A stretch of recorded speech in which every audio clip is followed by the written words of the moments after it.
everyone. We know that students are going to make the most progress in their conversation skills if they get in the habit of doing two things. First, listen carefully to what the other person is saying, and second, respond to what was said. I'm going to share with you an activity that involves those two skills.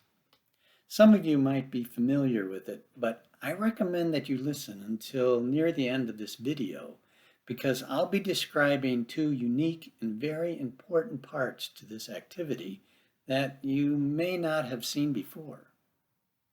One of them is a great solution to a problem that teachers sometimes have when they do this activity. The activity is an information gap one, and it's called controlled conversations. What makes this so special is that one, after students hear something, they will immediately know if they hadn't understood clearly what their partner had said. And two, it's a kind of puzzle, which keeps students focused. And three, it provides examples of natural ways to respond to what the partner has said. The activity involves three exercises. I'll describe them here, and in the notes below, I'll include a link where you can go to download some examples of this activity for free to use with your students.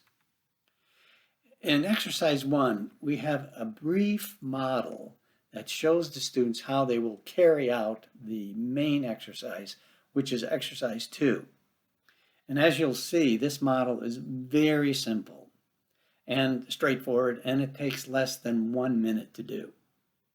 Some of you might recognize this activity, but like I said before, I'm going to explain two parts that you may not have seen before.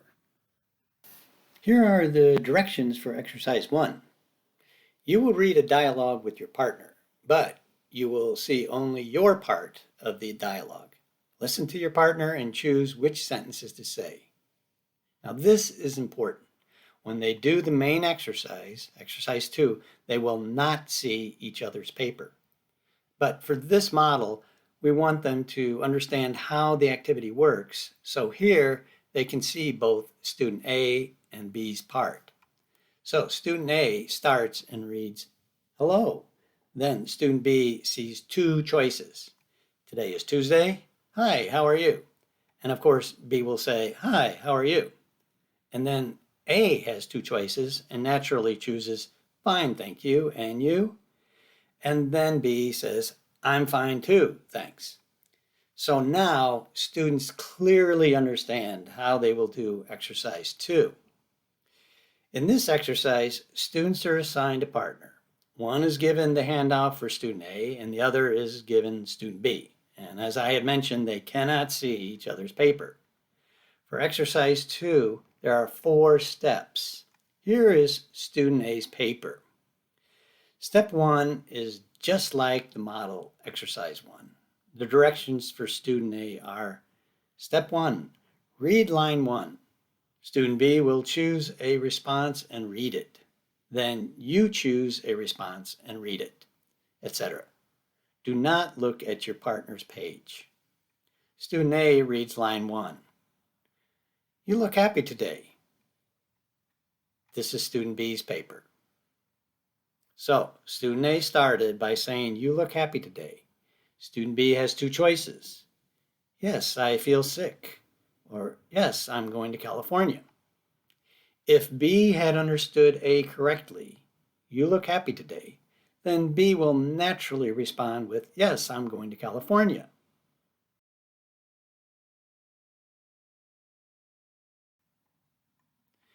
Student A now has two choices. "I see. How old is it?" Or, "Great. When are you going?" Again, student B had said, "Yes, I'm going to California."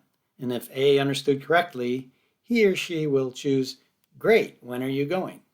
If A hadn't understood, he or she would ask, "I'm sorry, what did you say? Could you repeat that?" And the dialogue continues. As I said, students cannot see their partner's paper. but this is how the two parts look. So, after A in line 3 asks, when are you going? If B in line 4 heard incorrectly, how are you going? Instead of when are you going? He or she would choose on an airplane. Student A would realize that B had misunderstood and therefore repeat, when are you going? B would then answer next week. After they finish step 1, they will do step 2, which is a different topic. In this one, student B begins and says, "Hi Lee, I haven't seen you in a long time." Then student A has two choices. "Yes, I've been very busy at work." Or, "Yes, my eyes are very good." And they continue the dialogue. And notice the students need to focus on what their partners are saying, or the conversation will completely break down. So far, this might all look familiar to some of you. Now, I want to tell you about a potential benefit to this activity, and then I'll describe an effective solution to a problem teachers sometimes have when they do this.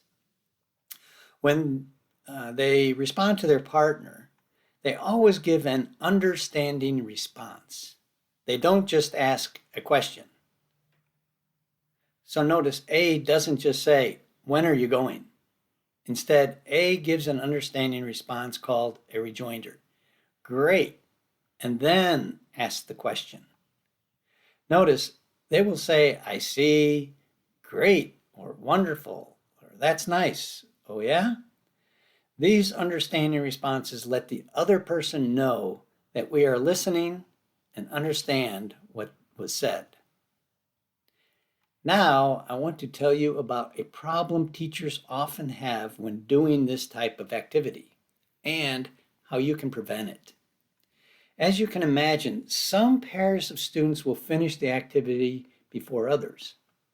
So there is a fear that those students will get bored or start to get out of hand unless the teacher stops the activity soon and moves on to something new. This is unfortunate because most of the most diligent students, or ones who are a bit slower, are the ones who take more time to complete the activities. There is a way to keep early finishers productively active while waiting for the rest of the pairs to finish. You can see in the attached handout that they have 3 options. They can trade parts, A becomes B and vice versa, and do the activity again.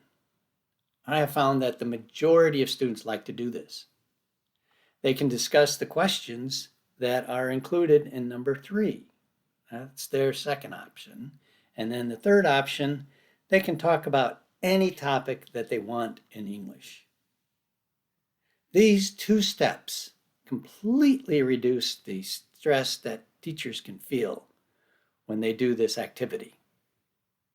As I mentioned earlier, in the notes below, I've included links where you can download some controlled conversations and suggestions for how you can write your own. Thank you for watching.